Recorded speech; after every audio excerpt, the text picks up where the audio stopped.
Najindo yakatandika violence. Ani ayikuyigiza ebintu ebyo. Ada kuzoominga. Nakugamba oli ozoominga akatete wakazoominga abantu abadde bakabanja mu video. Ba akatete ikaliwa ke mwatsu.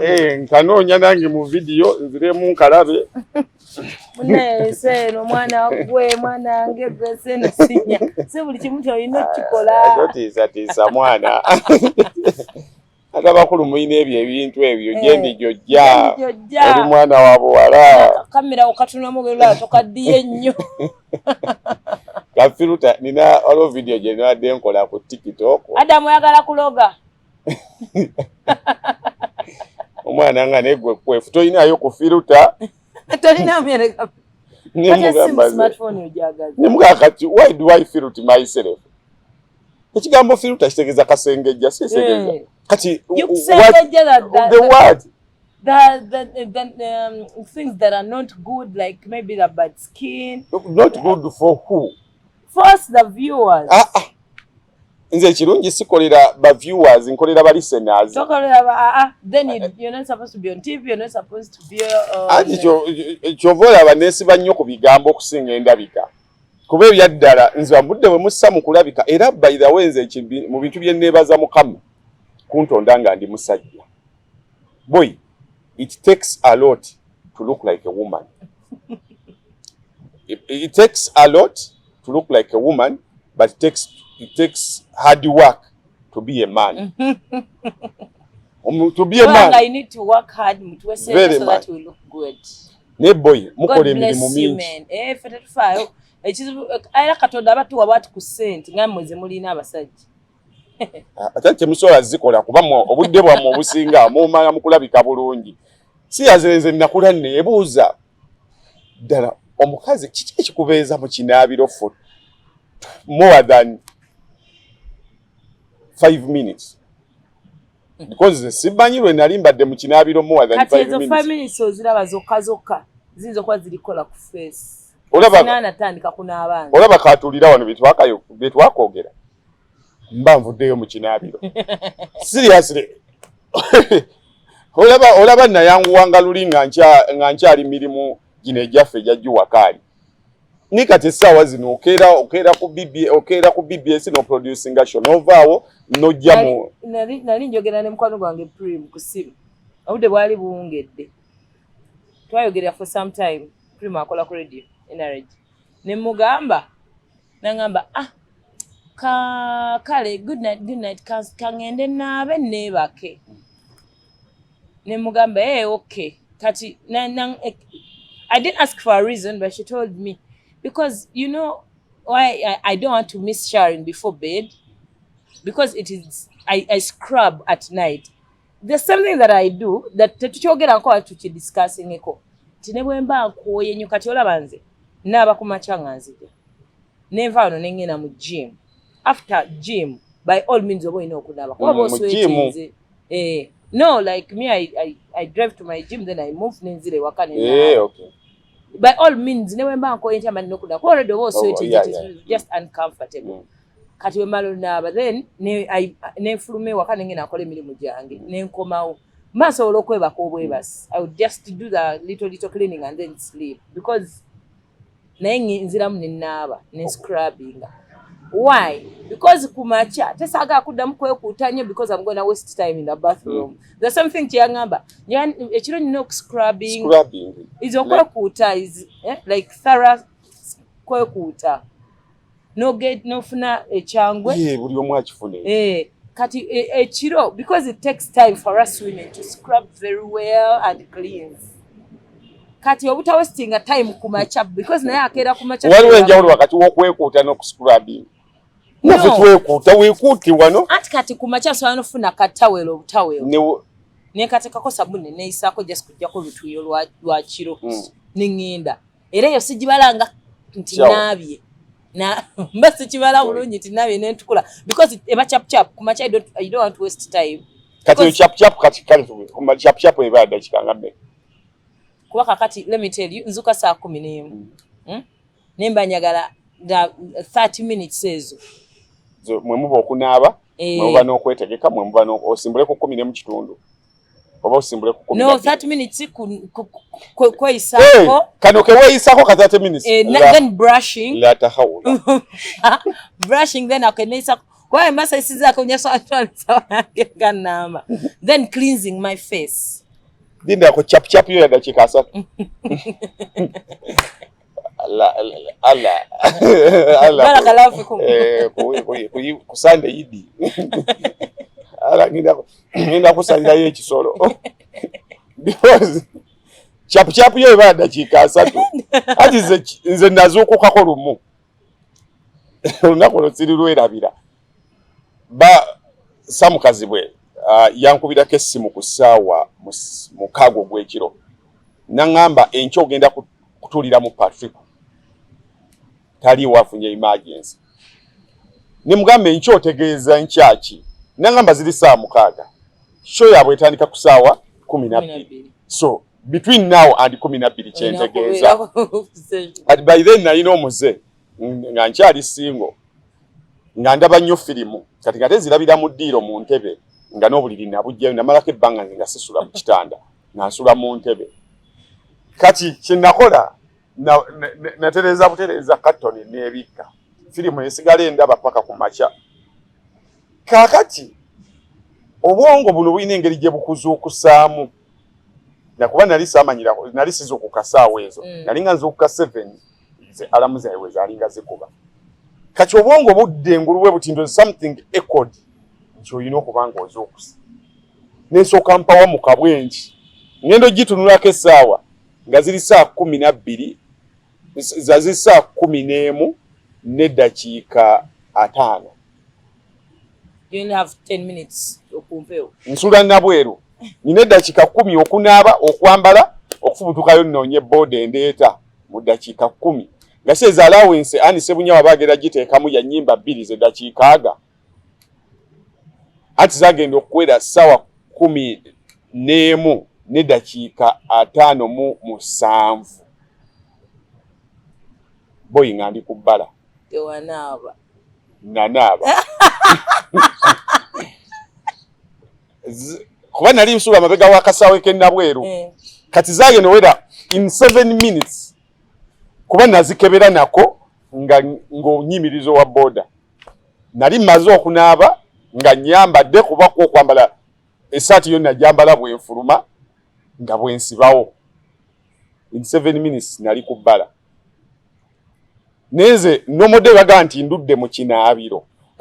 When I was in Form 3, Form 4, kati amasomero galina engeri gye bagenda balina engeri gye training anti you're now you're a teenager girl. Ogenda mu kuyingira adolo. Tebakya bakubira nnyumba tutaba bakubira bintuntu. Bamanyi you have your excuses and all that. So they are making you adults, young adults. Kati nga tutuuka mu class late lesson esookera ddala. Ng'omuwala ogenda olanga teacher, I think bambi they train you to do that. You enter. Ekirenze.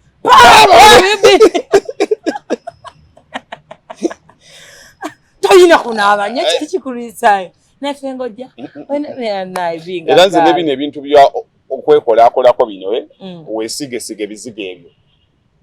Kinyakabiyigayiga eno wesiga ebizigo weekube perfume ebyo ekiwoowo kya gundi kye nalabye byatugamba kyo kikubeere muto kyerabira ebiwetaweta bikubeeremu nenga ekyo bijja kumbeeramu ogusaawa gukubeeremu gonza ogujja kumbeeramu nga ngenda ku mbaga oba just nga on a special occasion nga just onyoga akanyambale ku ssaawa yange ekiwoowo nigamba ekyo kyo mateeka ekyo kyo kimbeeramu lwemba si papier oba bwemba ndi mu kupapa kwange erimu ku bintu ebiri mu mmotoka eva nagiteeka na mu mmotoka perfume yayo waliwo yagimpa kate ngikekkereza muno mwe sizimanyidde oba gikaaki waliwo yangulira perfume naye nti ogimalamu kuba simanyi gye yagigula actually yava bweru someone sent yagitumya bweru nina video gye nakola nanga ngenda kuwulirayo ebintu nangulira essimu eno nakireeta ekiwoowo naye okuva leki yakireeta nkyo kimalamu kuba simanyi ngenda kufuna ddi ekirala naye omusajja bino mbikugamba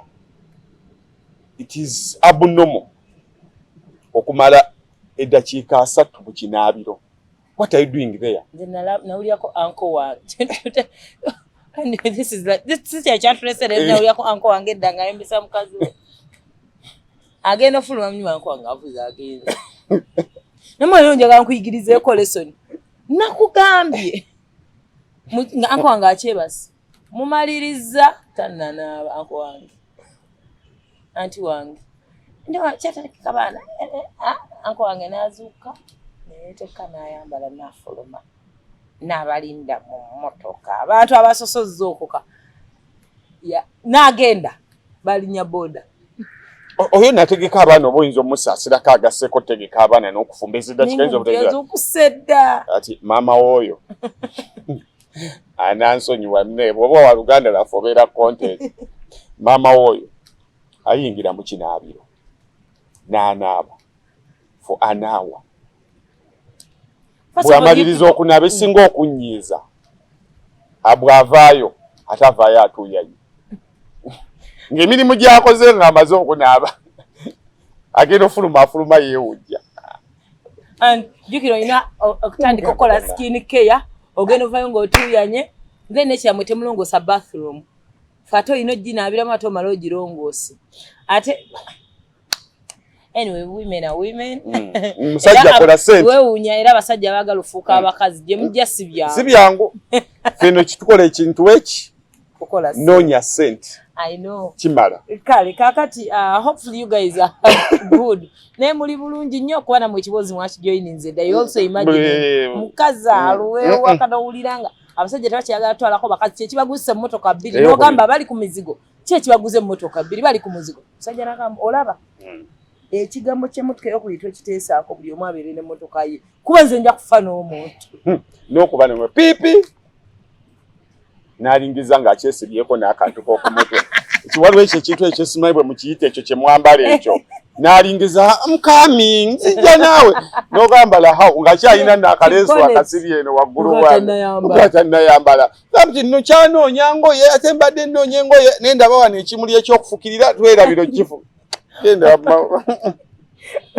onzijukiza onogayo no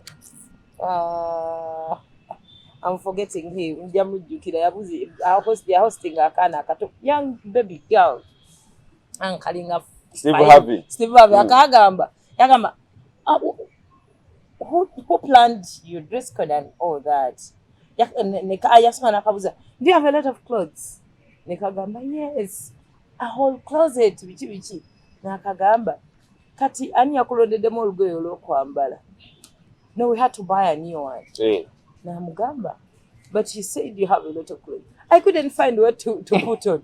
Nagamba, she's a typical woman. Nagamba, so bazaliwa baliwe go oyinza nnoonya olugoye. Kyokka ate nga n'okwebaka weebasereeti in the name of preparing for tomorrow. Nze sitegekangako ngoye za nkya.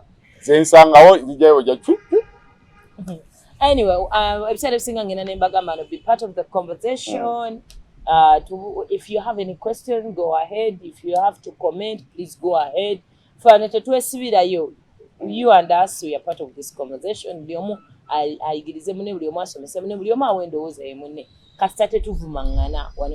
On this channel, we respect each other. Your opinion matters. Touching personal feelings and all that. Kakati, waliwo ebintu byenjagala kasokere kuono. It is at Bossa Henry 9443. Yabuza kino wamanga. Dr. Kwef and Miss Happy, thanks for the program. My issue is with Dr. Kwef for trying. Ngenda soma comment then tujja kuddayo tujjukire gwali mulamwachi. For trying to support your friend Mr. Bugembe. In his clarification about the song, there is nowhere he mentioned the copyright. All he was saying was politics in his song. He was apologizing for the politics in the remix. Let's not forget he's the same man who claims he does not do politics, but he says he's a supporter of Museveni, but a friend to Bobi Wine. Whom does he vote?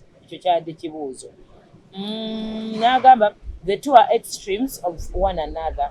The same man who claims not to do politics has been meeting with Museveni and other pastors deemed fake by many. Okay, I hope you can explain this confusion, Doctor.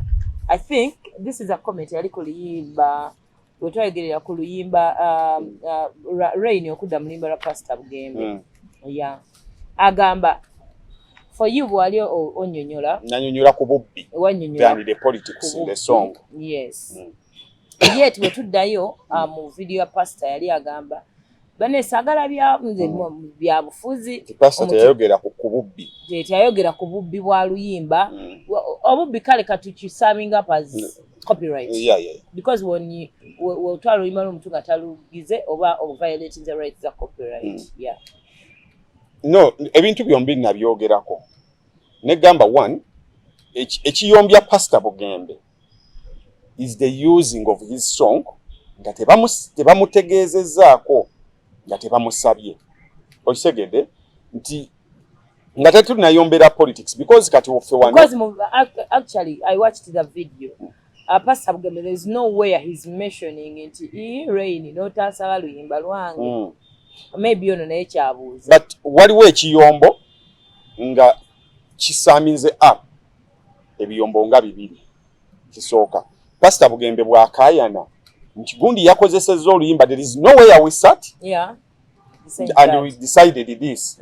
Literally aba abuuse just tayagadde kwekoroobya kusooka kukaayana akulaga nti ekyakoleddwa from A up to Z byonna tabiinaako kulu byonna bikyamu. So nze nga omuntu ajja wano n'ovumirira abantu abadda mu nnyimba z'abannaabwe ne bazoonoona. Kiba kikyamu mbawankwe okutandika okubuusa amaaso. Nsobola okuba nga nkyamuukiridde olw'ebigambo Rain bye yatedde mu luyimba olwo because of my personal reasons or political reasons or the political ideology I subscribe to. Nsobola okukyamuukirira. Naye it is wrong. Ekikyamu kisigala kikyamu. Nti newankubadde nalabika abantu bagamba nti yataddemu message y'enkyukakyuka. It is wrong okukozesa ekyo oli ne bwali bakoze atya ne bwasiga. Era nakuwa example nti bw'oyambala bwe ntwala emmotoka ya Hafi n'engitwala gy'atayagala asobola okugamba nti lwaki Kwefu yatutte emmotoka yange embalala. Era omuntu ajja okusooka okujja okubatabaganya ajja kusooka kukubuuza lwaki tewagambye Hafi n'akuwa emmotoka ye n'ogitwala embalala. So it was n'osaba emmotoka yange n'ongamba mpaako ku mmotoka yo. Whether you've lied me where you're going or anything, na consentinga ogitwala. Era ekigenda okunyomesa mwana wasaba emmotoka yange nga nze manyi ogenda Kibuye bagambye olinaasana oba olimbala. Kati ekyo kirala. Those are two different points. Ne kati ono ayombera ebintu biri we sat nowhere. Mpange wagitutte first of all twaginsala. Second of all ogitutte ku Joyi. Nze ni mukazi musiraamu. So, however much you may have issues with the ideology of Pastor Bugembe being a friend of Bobi Wine and a friend of President Museveni, ekyo kyo kisooke tukiriziganye nakyo. Rain yakola kyamu. Kyobola ne bwe yabadde akola reply, yakoze reply yabadde yekyana ekito. Mbolo omanyife bannankyukakyuka tukozesa buli kye twagadde. Kakati nawe example wama Maulana. Bwe manyi nakinjalo okozesa ekyo nsooka kusaba. Ne Maulana yazzeemu because kati bali mu vibe. Naye tolaba nti bakola bonna Maulana and Rain. Naye era mulimu Maulana tasobola kujja, Rain tasobola kubanga essimu ye yagudde. N'agenda somewhere n'ajjawo essimu ya Maulana n'agenda n'agikozesa. Much as now I am older. Omanyi entalo ezibeera ewaka. Muganda wange najja n'akyala n'ayambala olugoye lwange. I have all the money to buy the clothes I want, the shoes I want. Ngendo noonya ekibulawuzi kyange nga tekiriiwo. Omukozi nangamba nti Shambu yajja n'akyambala mukubirirawo. Engoye zange tozinsaba. Ojja buzinozitwala. Lwaki oba tonsaba ngoye zange? Naye muganda wange yanzirako. Tojja zimumma naye oyagala azikusabe. Lwaki oba tonsaba? Lwaki ojja buzinotwala engoye zange? So at each level of relationship, each level of ndoza relationship tujja kugwa mu byetuwagira mu ne wababbaawo bye ebintu abantu by the way ebintu biri mu relationships one of the bye tuyita small things abantu butamanyawo okoma nti yes eno t-shirt ya bbaawo wange nesigenda mmala gakisiiba musigenda gyambala leero wajja nga gyayagala bw'oba ogyetaaze osobola omugamba eno t-shirt endabikira bulungi nena gyambala era abasajja abeerayo nga bacomplaininga naye mwana omukazi omusanga yambadde engoye zo nazigaziyiza omwana akazi baabaki naye nga mukyala we ate akwagala nnyo but nga tolina tuyige omuntu oba newaba akwagala nnyo newe kibaki waligwa wooligwa owulira wakusala musuwa and all the things we swear boundary respect boundary is key bigenda kuwangaaza nnyo mu society singa omanya nti kino si kyange sigenda kikwatako wemba nkyetaaza omuntu osobola omusaba tulekerawo eyo level of okulowooza nti wali oyogeraku mu rasta omwana yagamba muno tamumanyi importance eyo entitlement eyo mbi nnyo so kati bwe tudda ne ku kiri nti pasta singa bamusaba oluyimba ne bamulya kibagenda oddukozesa bwe yandikkiriza yandibadde yeetegekera backup n'agamba nze nja kugamba oluyimba bataddemu bya bulimi ekisegeke nika naye kyamukwata surprise ki hafya emmotoka eri wano ku poko joint ne osooka weekanga kati byoddiramu awo obidiramu mu busungu obidiramu mu kwewuunya obidiramu mu you know so let's respect the relationship we have with people before we go to the next level. Okay.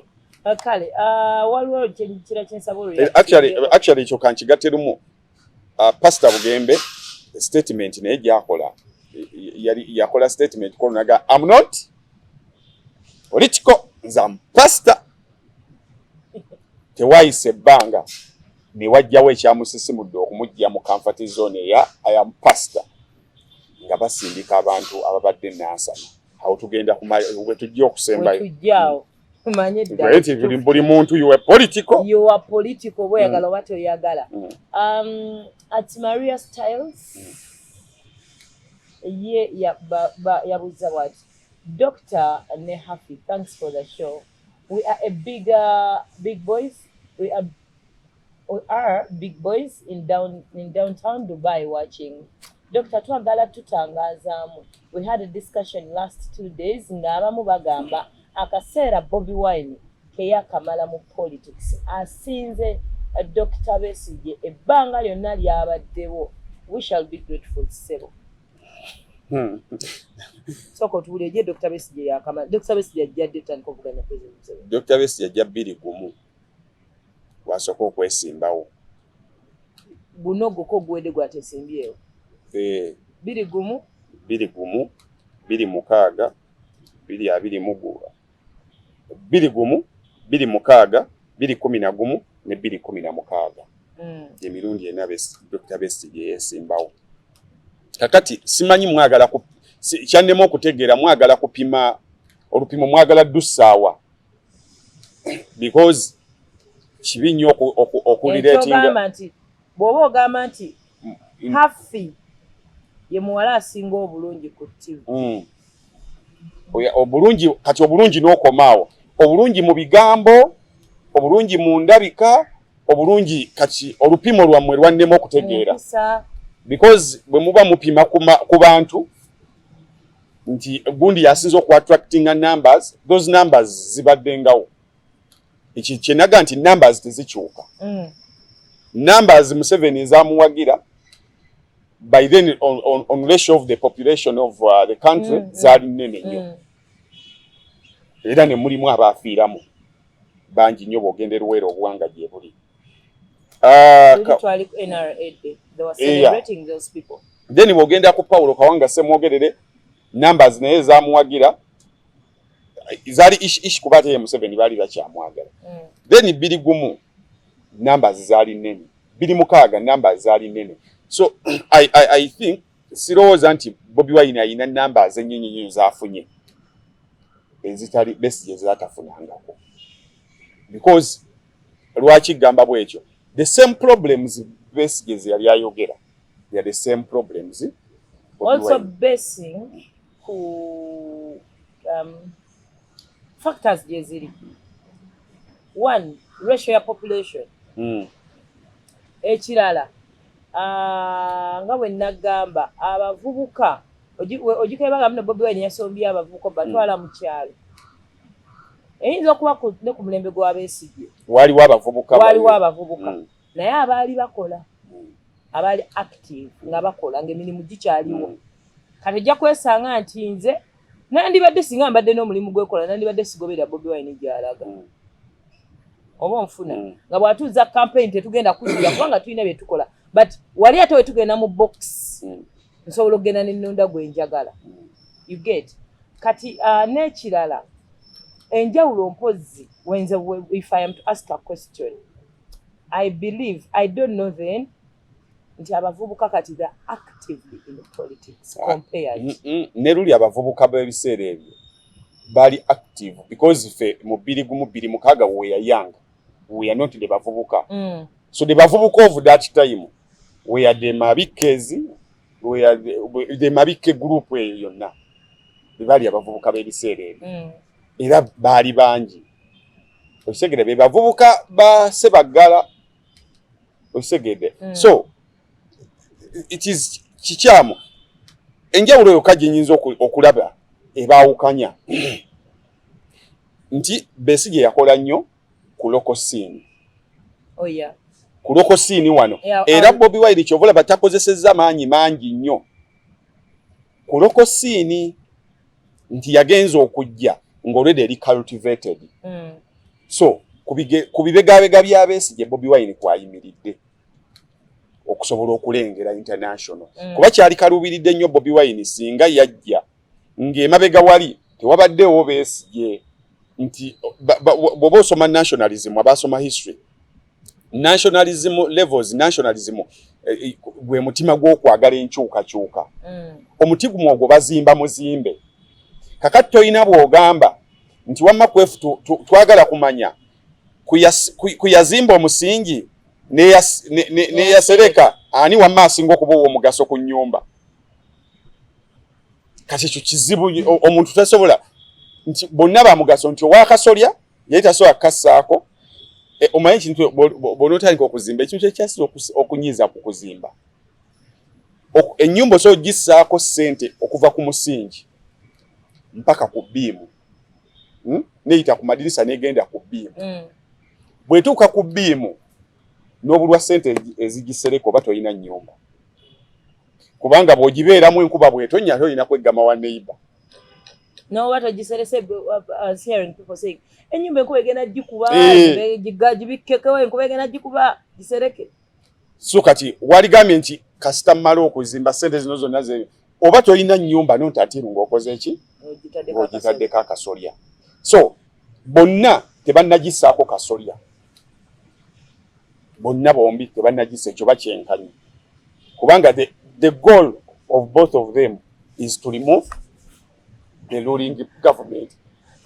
So bonna to remove a dictator. So bonna tebannabujjako. So buli omu azimbira ku munne nti Bobi Wine ayimiridde ku bibegabega bya Paulo Kawanga Ssemwogerere nti Kawanga Museveni bwajja ndabeerawo abantu bamwagala nnyo. So mu Kina 96 Kawanga Ssemwogerere n'atandika enjiri ya banne omusajja azze naye we need this and this n'asima omusingi. Besigye najja n'ayongerezaako. So munda mu kkomera kibi nnyo okugamba nti kufe bonna abasibe musibe ekyasinga okuba ow'amaanyi nga mwenna muli munda mu kakomera. Asinga okuba ow'amaanyi yo yakafulumye. Ne munda ne bw'oba munda simanya abasibe bakuwuliriramu, simanya gwe ne bw'oyogera abantu bawulira naye ng'okyali munda mu kakomera. Nkira nnyo kikozesa example y'obupangisa. Omupangisa apangisa ennyumba ya Singi Kanaana. Nawe ali mu apartment eyapangisa enju ennamba miliyoni 7. Bwe bayita meeting y'abapangisa mwenna. Thank you very much. Kyokka waliwo omusajja ng'alina akayumba ke yagula 3 n'azimbako akayumba ke nga bw'obigatta poloti n'ennyumba bya miliyoni 5.5.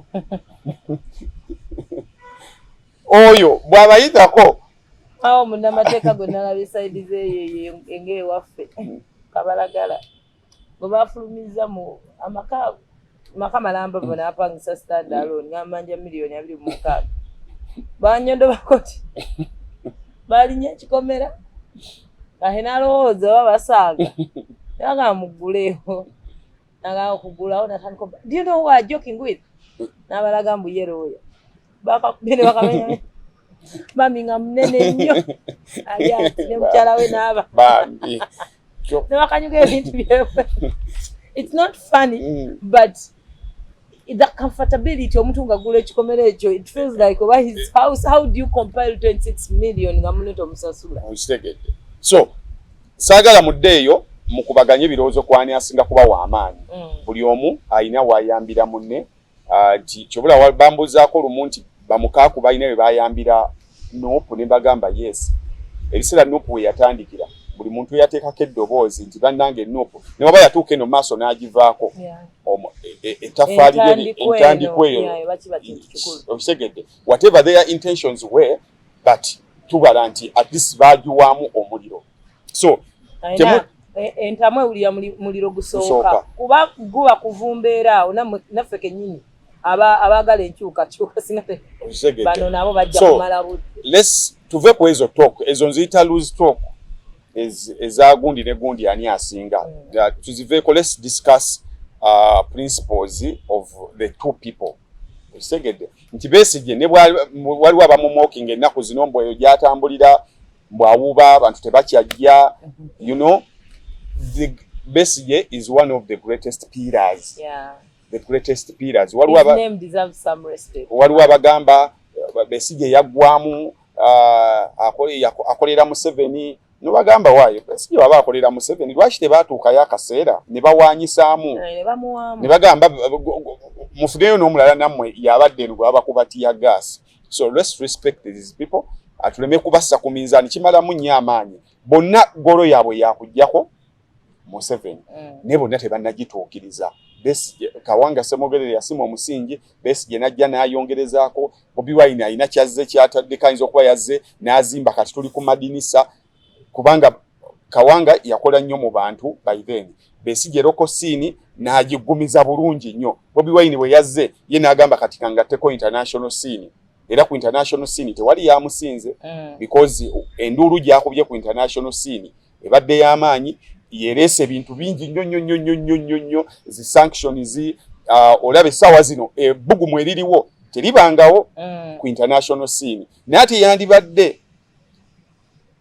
takikola singa wano ffe tubadde tuli awo nga tuli naive tetumanyi bigenda mu maaso. Naye embirigo enduulu ey'abavubuka abayigira ku mulembe gwa Besigye bwayibaako kyakoze ne bongerezayo ne bapostinga abo bonna ba spire ne bamuyambako ne bapostinga ba Agatha ne bapostinga kati international scene enduulu neewera kati enduulu Bobi Wine ye najjanga agumaliriza oguteekayo because Messi abeerako ne bayini Esther abeerako kati yo mulimu gwe alina gwasobola okuvuga okuva mu center naye tasobola guvuga ng'ali bw'omu. So let's stop comparing these people. Let's appreciate buli omu efforts ze yateekamu then zibaako we zimukomya then ne wabaawo omulala. Kizibu ky'Abannayuganda nti tulinga kali akazannyo ke bayita batya akakati nti akati dudududu n'okakwasa ono dudududu n'okakwasa ono. So toyinza kugamba ku bonna. Nina ekibuuzo kye ntera okubuuza abantu walaba fena generation yaffe yalaba World Cup wa 2022 mu World Cup oyo ani gwo creditinga nti ye yatwaza Argentina ekikopo kya World Cup gogamba nti oyo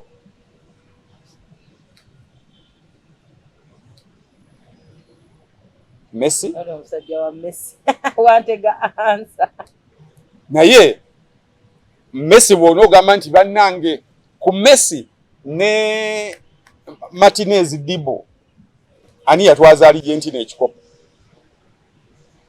ti Messi byonna yabikola golo yaziteeba he motivated the team ne waliwo eyo last save ya Dibo gye yakola eyo mu final 1-on-1 n'omusajja oyo muddugavu erinnya lye ndyerabidde Omufalansa yali Mbappe yaliwo wali ebbali waliwo gayo oyo omupiira ogwakuba ku kisambi kya kipa bwe yeyanjala bwati nekuba kusambire gudde eri eyo eggoolo eyali emala eggobe mu kibira naye akasajja keewaayo ne kayiwawo omubiri bagikuba nederi yetu twala mu penalty kakati ne tugenda mu penalty Messi n'ateeba eyiye neggwa nga ye awo amaanyi ge we gakomye kati ng'obuvunaanyizibwa bonna buli mu ngalo za kipa ne banna abatannakuba so it is a collective responsibility tubaako gwe tusooloobyamu ne tugamba nti ono akoze nnyo naye mu comparison wano toyina gw'ogamba nti ono solole so tuyimirira ku bibegabega bya ffenna nga bolaba naffe abali ku YouTube tuyimirira ku bibegabega byabo abazisookamu baselekita William whoever so it is bad to start comparing. Let's appreciate everyone's effort in this struggle. Okay, I think also abana abamu bato tebamanyi history oli owa Dr. Besigye the effort he put in years. Bo balaba kiriwo kati. Actually, example jinyinza okuwa olwaleero waliwo omuntu eyakolako opinion poll nti ku Moze Radio Sebatta Moze yakola Moze Radio nakola Basudde nakola ne Kafeero ani akyasinza okuwandiika lyrics engumu ngamba this is unfair competition opinion ti abantu bonna bali ku Twitter bamanyi bakulidde ku mulembe gwa Moze Radio era obululu bonerero yali Moze Radio so kati Besigye by then abaana basinga twali tetuli nnyo active kati mutuli kudde abaana bali mu myaka 25 mu myaka 25 27 Besigye tebamutegera nnyo dewe yajja naye Bobi Wine byonna byayiseemu ne Bobi Wine yennyini bw'okutuuza bw'ati asobola okunyumiza Besigye so kakati buli omu Katikkiro alina ekintu kye yayogera nkirifaalingako nnyo Nelson Mandela bwe bamuta alina we yayita omwana n'agamba omwana nze Nelson Mandela bansiba emyaka 27 omwana n'ambuza kati 27 gaba kusibira ki nti nga nwanirira ddembe lyammwe eddembe 27 ayoke kati nga ataaliwo by then takiwa makulu naye bali abaaliwo bo bawulira n'olulimi yaga nti Besigye bana abaana bamuyisamu so let's appreciate today tusome history waffe we will learn to appreciate those people of ebibegabega kwe tuyimiridde if it's music nkubulira tola nti esaawa zero tuwaana Kamiiri 30 years from now ojja kubaawo abaana batandika ozzala wa Kamiiri obagaye bana mmwe temumanyi Kamiiri mmwe nga bagamba era naffe tudda ne tuwaana Kamiiri bazadde baffe baana tebamanyi music omwana Kafeero kati ate n'abali wansi wa Kafeero nabo bagaba bano tebamanyi bamanyi fire bano balabako ku Senkebejje bano bamanyi fire so buli omu appreciating mulembe gwe naye gwe olina okwawukana ku balala if you are going to discuss oddeyo dig deeper olabe kiki ekyaliwo by then. Okay. Kakati wali wetwogeredde ku luyimba lwa Pastor Bugembe weyagambira mu reply nga Adam Rain ye tali political era ebyo he's a pastor for all of us and we appreciate that notugamba olina kyogenda tunyumiza everyone is a politician era yagambye nze sigenda kubeera pastor mu bantu nga bali bulungi bokka ne mu bubi nnyo okubeera pastor waabwe nengamba kati yo statement yemala so I think pastor is my friend you will always reflect on that statement nti okuvaayo omuntu yenna okuvaayo n'ayogera ku kibi it is not that oziza musango gw'amaanyi nnyo nga bwe wavuddeyo I'm very happy Pastor Bugembe yavuddeyo ku nsonga z'abantu b'e Nansana even on other issues tuleme kwekweka buli omu alina kakakuunika we yeekweka omanyize ebyobufuzi omanyi ffe tuli basuubuzi omanyi ffe tuli bayimbi omanyi ffe tuli bwekiti buli omu alina kakakuunike mwe yeekweka naye nontantiru nga kikutte kugwoyagala that's when you come here and appreciate kwefumu bali kwogera ku malwaliro jjo natute mama wange so tolinda mama wo mutwala mu ddwaliro nga teri ddagala tolinda kugwa kabenje ambulance egane ereme kujja tolinda URA ekujja kukubibala musolo gwa kifuula nnenge, then you start talking about these issues. So that was a point to note mugundiza Pastor Bugembe bwe yazze okulwogera. Actually bwe yamaze ne mu church n'agenda So what really happened in Nansan? bamenya amayumba g'abantu gali mu Ntobazi. Okuzimba mu Ntobazi kikyamu. Singa abagala eggwanga n'abalwalira obutonde bw'ensi, okuzimba mu Ntobazi kikyamu.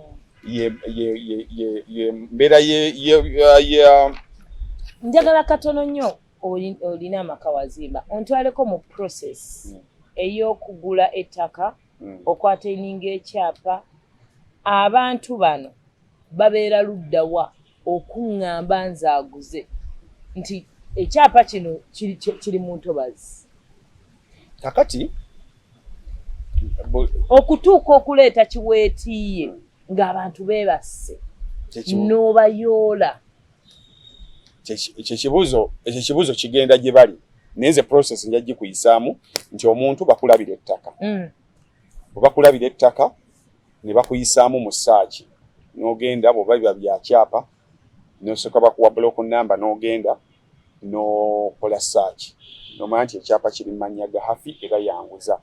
Bwe kisaba mu Gahafi alina obuyinza bese powers of attorney from the family, from whoever is selling oba bulooka. Then nemudiringa n'ogula ne bakuwa ekyapa kyo. Osegedde nga landi ze bimanyiiko, then ground n'oginoonyaako n'obuuza ku baneiba ne bakakasa nti ettaka lya gundi era liyitaawo bweyiti. Land zitayina yo teyina mu nteekateeka yaayo yefa ku kyapa kiri mu mannya gaani. Temanya mbu nno kino wano we wali tewatundibwa. Anti kakati awo tulaga kati eyo process esooka. Kakati ekizibu ekiri mu ttaka naddala ettaka ly'ewa Kiso erisinga lya ndagaano. Endagaano ntegeeza mutuulaawo babibanja. Ebibanja omanyi kati mwetaaga lesoni z'ettaka. Ettaka lirina ebika. Waliwo ettaka nga wagula kungulu, waliwo ettaka nga wagula munda. Yagula munda w'ekyapa w'ekibanja oba oguze kungulu. Kakati w'ekibanja obanga mpangisa you lease. No, lease nayo kyo kirala. Lease nakyo kirala. Nti bakulizinze emyaka 49 bwe giggwako zayo ettaka lya Benge. Naye n'ow'ekibanja abaaguze kungulu gwe nannyini ttaka kusigala gwe nannyini ttaka. Naye ng'otunze ekibanja kungulu era oli abaakuwaayo asobola okuwaayo obusuulu kuba ali ku ttaka lyo. Ne sinti nno akupangisaako aba yagula. Era bw'oba otunda ettaka etteeka ligamba gwe olina okuwa priority ennamba emu. Ontegedde? Oba nkuwekiza. I really understand where you're coming from, but ngamba omuntu atuuka akyogula ekibanja ng'asobola ofuna ettaka ly'ekyapa. Mulimu obusobozi bwawukana. Obusobozi bwawukana. Then ne buli omu alina interest ze. Nagamba nti kakati njala kubeera kumpi na kibuga. Ettaka eririwo. Ettaka erisinga erimu lya Kabaka. Erimu kati ebintu by'Entobazi. It is a racket. Mulimu abayaaye bangi nnyo. Abakolagana ne Zero C, abakolagana n'ebintu bingi nnyo. Kakati ne bakudyekadika jjukira ebibanja togenda mu Landizi. Bibanja ebisinga biggweeraawo. Stamp ya chair. Nti abantu bajja oli ejjanga alima mpola mpola. Mwize Ntobazi oli asobola okujja n'atandika okulimamu n'ateekamu ensujjuuze biki kakati bw'abeerawo ng'alimirawo ataddemu temporary gunzi. Mune mulaba kati leeta loni wayita emyaka ng'etaano n'agamba wano wange waliwo emmere yange. Kakati gwazze bojja ate ogula ku ye kati temugenda mu Landizi mukolawo kalagaano musala mu pikifeya nga muwandiika nze Hafi ntunze ettaka lyange ndiguzizza kwefu muguzizza ekibanja kyange kiri 5/5 ng'abeera na kalagaano. Oba ennaku zino omuntu bw'aba talina kyapa simu advise nga ggula ttaka nga si lya kyapa. Akakalagaano kati abasinga ba bulagaano. Kakati obulagaano obwo wennenyeza gavumenti nti gavumenti erina intelligence. President Museveni y'omu ku bantu kino nkikubuulira y'omu ku bantu abasinga intelligence. Ayina abantu bangi we good ayina abantu bangi abamuwa information kubimukwatako ne kubitamukwatako abamamu onyize bwe babeera nga basobola okuzimba ewantu awo omuntu n'abeerawo foto ekibuzo ekisooka bazimba mutunudde luddawa nti abantu bazimba mulaba abantu bamazeewo emyaka 2 bamazeewo emyaka 10 what happened because okuzimba ekizimbe oli tazimbira mu kooti nti azimba kinda kyakiriro omu nedde omuyitawo ku machanga waliwo obuyumba bumeruka tulaba why do you wait for someone to settle n'azaaliramu n'abaana then you come later n'ogamba nti muveewo ekyo kibuzo kiri namba emu. Number 2, why are we selective mu bantu betumenya? I hate selective, you know, unti kino tukireke, you know, tukireka. What happened?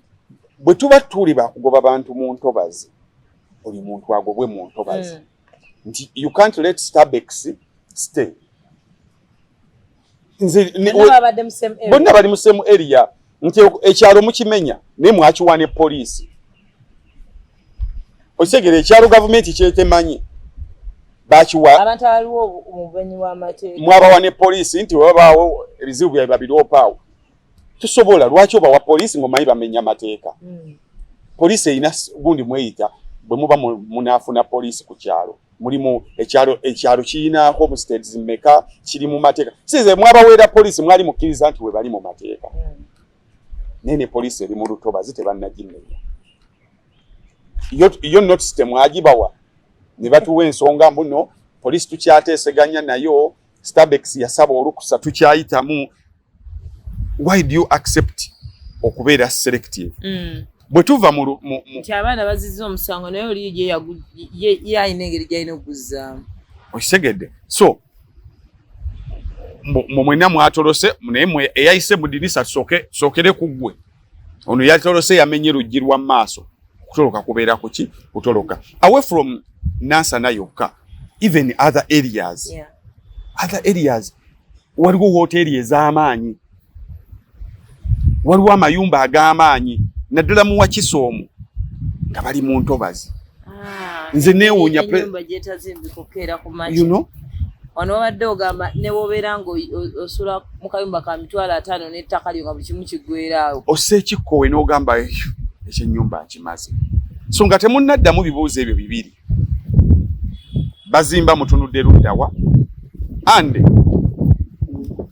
abantu mu comment section awo mbawadde olukusa gwe buli osobola okuteekawo hoteli mwe muzimanyi nga z'amaanyi, shopping malls nga z'amaanyi, Abachina nga b'amaanyi, olwera nga lw'amaanyi ne balusimbamu muceere era bannamasaka edda baasomokanga lwera kati basomoka muceere. President Museveni yagamba entobazi bonna bazirimamu omuceere ne bali ku kkubo kwennyini. Bogenda Masaka nino gugula ngwagala okamala naye abantu baawo gomanyi kya mataba gatandika bayingirira mu mayumba gaabwe because of abase mu musenyu n'abalimawo omuceere. So Abachina balina ebifactory biri mu ntobazi. Why tetukola kintu kyetufunamu? Omanyi legality bakigamba batya, anything that is illegal tikitegeeza nti kituufu. Legality does not mean balina engeri bakitaminga nti tuyisobola okuyisa etteeka wano nti etteeka liyise nti mukazi wange nyamu kubanga embooko 5 buli ku ssaawa 11 ne tutuula ku kyalo ne tukkiriza nti kube bakazi baffe. Kibaligo kitegeeza buli amukuba omukubiramu ki mu mateeka naye tekiba kituufu. Omwana waweza emyaka 18 mu Uganda tukirowooza nti abaawo era tukirowooza nti aba yeesalirawo naye mu actual sense omwana emyaka 18 aba muntu mukulu taba era osobola omukatano ogenda n'omuwasa abeera so naive. So kiba kituufu era osobola ogamba wina emyaka 18 nendaga muntu yeyino nga 18 n'emyezi 2. So okubeera anything that is legal tekitegeeza nti kituufu. Basobola okuba Abachina nga baliwo mu mateeka waliwo amateeka ge mwagattagateeyo ne gabafuula abatuufu ne gabafuula abali mu mateeka ne tekibafuula kituufu so ffenna bwe tuba tuli mu bumenyi bwa ffenna bwe tuba nga tuli mu bumenyi bw'amateeka tukola kikyamu ffenna ekikyamu kitukwatiremu akola ekikyamu kyobula mulimu ebyapa bye balivaasinga mulimu abagenda ne bafuna n'ebyapa ku ttaka ly'ebibira ogenda okulya gavumenti yabirivaasinze so ffenna kitukwatire wamu bwe tuba mu lutalo oba okola mu gavumenti oba oyina moolo oba oyina oli investor tambula awo egundi awo ku Jinja Road awo olabe ekiriko fulumako wano olabe ekiriko so nsaba abantu bano ba gavumenti bwe baba mazeko emyaka 2 yandibadde ebuuza nga bona ebodde eyo abantu bano tubagoba baddawa omuntu yenna alimu ako myaka 2 ono gwogobanga azimba buzimbi abasha ayina omuzigo gwe nojja n'omugamba sebo wante wazimbibwa ani yakuguzizza addayo yamuguzizza abasha alina nawo namugamba percentage ya gavumenti yagambye wanti wazimbibwa abasha aliwo negwe nobalinda ne bazimba ne be bagulako tebakyabajjukira waliwo omukazi gwe mbadde nsomako yagamba babaddewo from 1941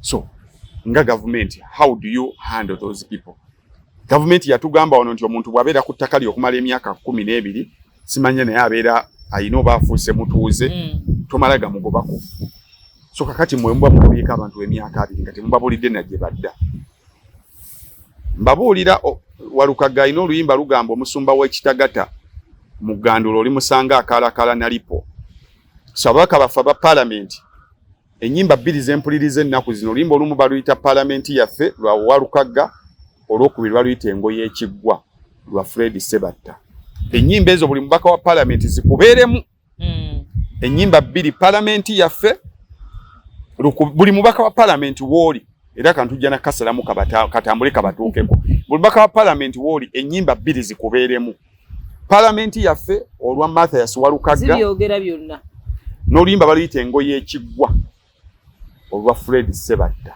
zibabeeremu bw'oba tozimanyi funa omuntu azikuvunulire mu luzungu nkizitegeeza bino ebya budget tunabyogerako olala kuba nayo terina nnyo kye yakoze yayongedde kumyumyula era byo ate bitandika tuli mu trillions 72 amabanja gatulinga amabanja sente zigenda okuva mu domestic revenue tezikola yadde 50%. So it is budget yo yayongedde tulaga nti embeera mbi kyokka abaanagala omusolo bagwagala ku buli kintu. So tetulina kya discussingako kye tuyinza okugamba wenyweze kuba wetulaga. Kale tukwagaliza weekend ennungi. Take care of yourself. Tuddemu ku Monday akuume atakumira mpeera.